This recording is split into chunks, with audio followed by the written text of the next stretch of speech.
Our topic for today is all about the law of cosine. First, we must know the definition of the law of cosines. Law of cosine is the square of the length of one side equals to the sum of the square of the two sides minus the product of twice the two sides and the cosine of the angle between them. Otherwise, we use the law of cosines if two sides and one included angle are known, side, angle, sides, and three sides are known, side, side, side. With the triangle at the right, the statement of the law of cosines for sides can be illustrated. If we find side C, the equation is c squared equals a squared plus b squared minus 2 times a times b times cosine the angle of gamma.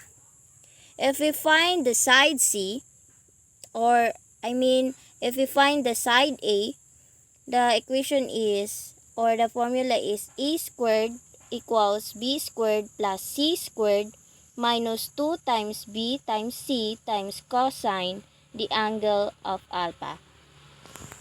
And then if we find the side B, we have the formula b squared equals a squared plus c squared minus 2 times a times c times cosine the angle of beta. If we manipulate each equation and solve for the cosines of the angles, if we find the angle of gamma, we have the formula cosine of the angle gamma equals a squared plus b squared minus c squared divided by 2 times a times b. If we find the angle of alpha, the equation is, or the formula is cosine of the angle alpha equals b squared plus c squared minus a squared divided by 2 times b times c. If we find the angle of beta, we have cosine the angle of beta equals a squared plus c squared minus b squared divided by 2 times a times c. So this time we all know the difference derivation of the formula of law of cosine. All you have to do is to remember all of these so that you can solve the next examples. So our illustrative examples. Example number 1. Solve the triangle. Angle gamma equals 49 degree, side A equals 29, and side B equals 39. So, kay giingon man diri, solve the triangle. So, we must solve the missing values of the triangle. So, first solution, we must solve for side C. So the formula of side C is equal to c squared equals a squared plus b squared minus 2 times a times b times cosine the angle of gamma. So by substitution, we have 29 squared plus 39 squared minus 2 times 29 times 39 times cosine 49 degree. And then, if we simplify 29 squared plus 39 squared minus 2 times 29 times 39 cosine 49 degree, the result is 841 plus 1,521 minus 2,262 times 0.6561. So, para makuha ang 0.6561, we can use the calculator to solve cosine 49 degree. So, the result is 0.6561. So, by simplifying again, we have 2,362 minus 1,484.982. And then, if we simplify 2,362 minus 1,484.982, the result is 877.9,018. So, para makuha ang side C, ato siyang i-square root ang C squared. Butangan na itong square root. Kung mag-square root po ta diri, mag-square po ta sa pika side. So, the result is C equals or approximately 29.63. That is the value of side C, 29.63. So, next, solve for angle alpha. So, the formula of angle alpha is cosine of the angle alpha equals b squared plus c squared minus a squared divided by 2 times b times c. So, by substitution, we have 39 squared plus 29.63 squared minus 29 squared divided by 2 times 39 times 29.39. So, by simplifying this, we have 1,521 plus 877.94 minus 841 divided by 2,311.14. So, by simplifying 1,521 plus 877.94 minus 841, the result is 1,557.94. If we simplify 1,557.94 divided by 2,311.14, the result is 0.6741. So, by using calculator to get the angle of alpha, we have 47 degree, 37 prime. So, the value of angle alpha is 47 degree, 37 prime. So, next, solve for angle beta. So, as we all know, the triangle is equal to 180 degree. So, para madali og solve ang angle beta, ato na lang i-minus ang duha ka angle nga given sa 180 degree. So, the given of the two angle that we have is the angle of gamma and the angle of alpha. So, by substitution, we have 180 degree minus 49 degree plus 47 degree, 37 prime.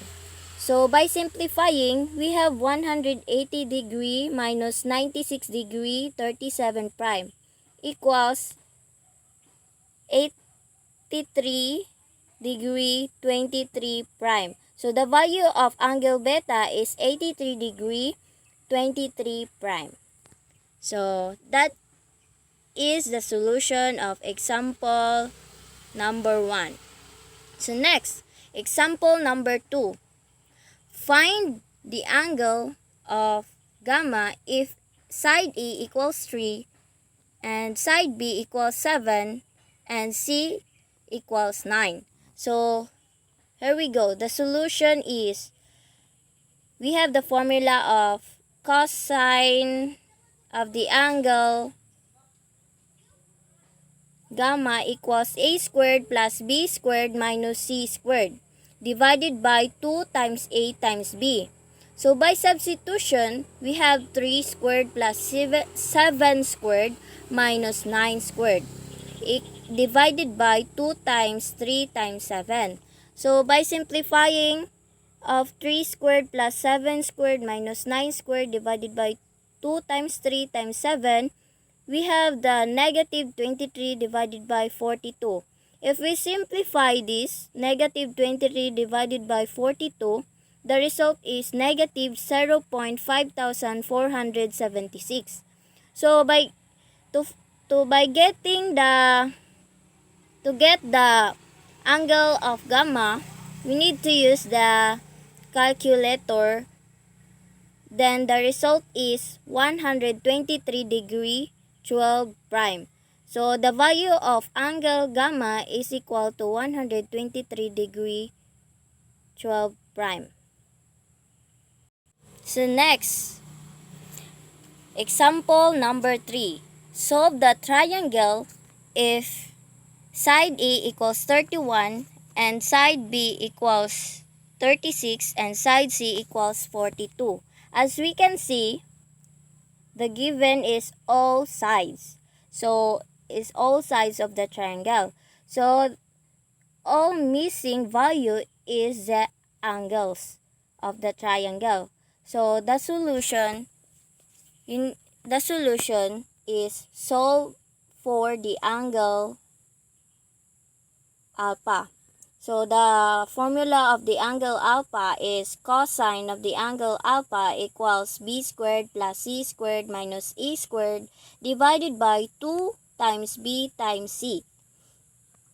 By substitution, we have 36 squared plus 42 squared minus 31 squared divided by 2 times 36 times 42. By simplifying this, we have 1,296 plus 1,764 minus 961 divided by 3,024. So by simplifying 1,296 plus 1,764 minus 961 equals 2,099. So by simplifying again of 2,099 divided by 3,024, the result is 0.6941. So, to get the angle alpha, we need to use the calculator. So, the result is 46 degree 3 prime. So, the value of angle alpha is 46 degree 3 prime.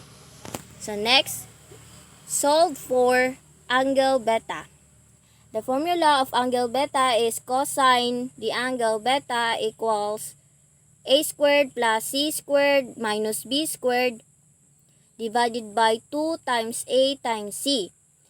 So, by substitution, we have 31 squared plus 42 squared minus 36 squared divided by 2.31 times 42. So, by simplifying this, we have the 961 plus 1,764 minus 1,296 divided by 2,604.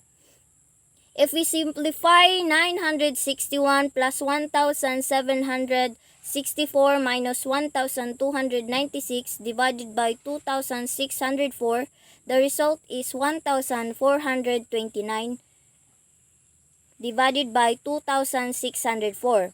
If we simplify this, 1,429 divided by 2,604, the result is 0.5488. So by using calculator, to get the angle beta using by calculator, the result is 56 degree 43 prime. So the value of angle beta is 56 degree 43 prime. So next, solve for angle gamma.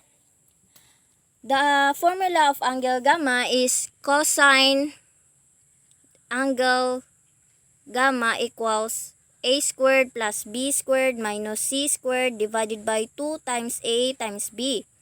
So, by substitution, we have 31 squared plus 36 squared minus 42 squared divided by 2 times 31 times 36. By simplifying this, we have 961 plus 1,296 minus 1,764 divided by 2,232. So another simplifying of 961 plus 1,296 minus 1,764, we have 493. So by simplifying this, 493 divided by 2,232, the result is 0.2209. So to get the angle beta, we need to use the calculator. So the result is 77 degree 14 prime. So the value of angle gamma is 77 degree 14 prime. So that is some of the example of law of cosine. So here we go. It's time to do your activities. Number 1, find the missing sides of the triangle if angle alpha equals 42 degree, side B equals 19, side C equals 23. So number 2, solve the triangle if side A equals 64, side B equals 69, side C equals 89. Number 3, solve the triangle if angle alpha equals 62 degree, side B equals 41, side C equals 48. So that's all. Thank you.